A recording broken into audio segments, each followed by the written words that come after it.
Assalamualaikum. Tanong, sa civil case, pag ayaw magbayad o ibalik ang ari-arian, ano ang susunod na mangyayari? Kapag ang korte ay naglabas na ng desisyon na nag-uutos sa isang tao na magbayad ng pera o magbalik ng ari-arian, ngunit tumanggi o hindi siya sumunod, maaring humingi ang nanalong partido ng execution of judgment mula sa korte.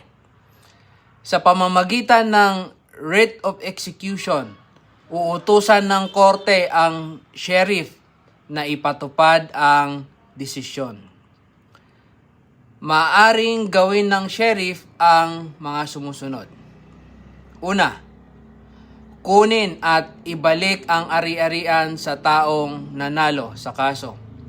O kaya, i-levy o isa sa ilalim sa tinatawag na attachment ang mga ari-arian ng natalong partido upang maibenta ito at gamitin ang proceeds bilang pambayad sa obligasyon.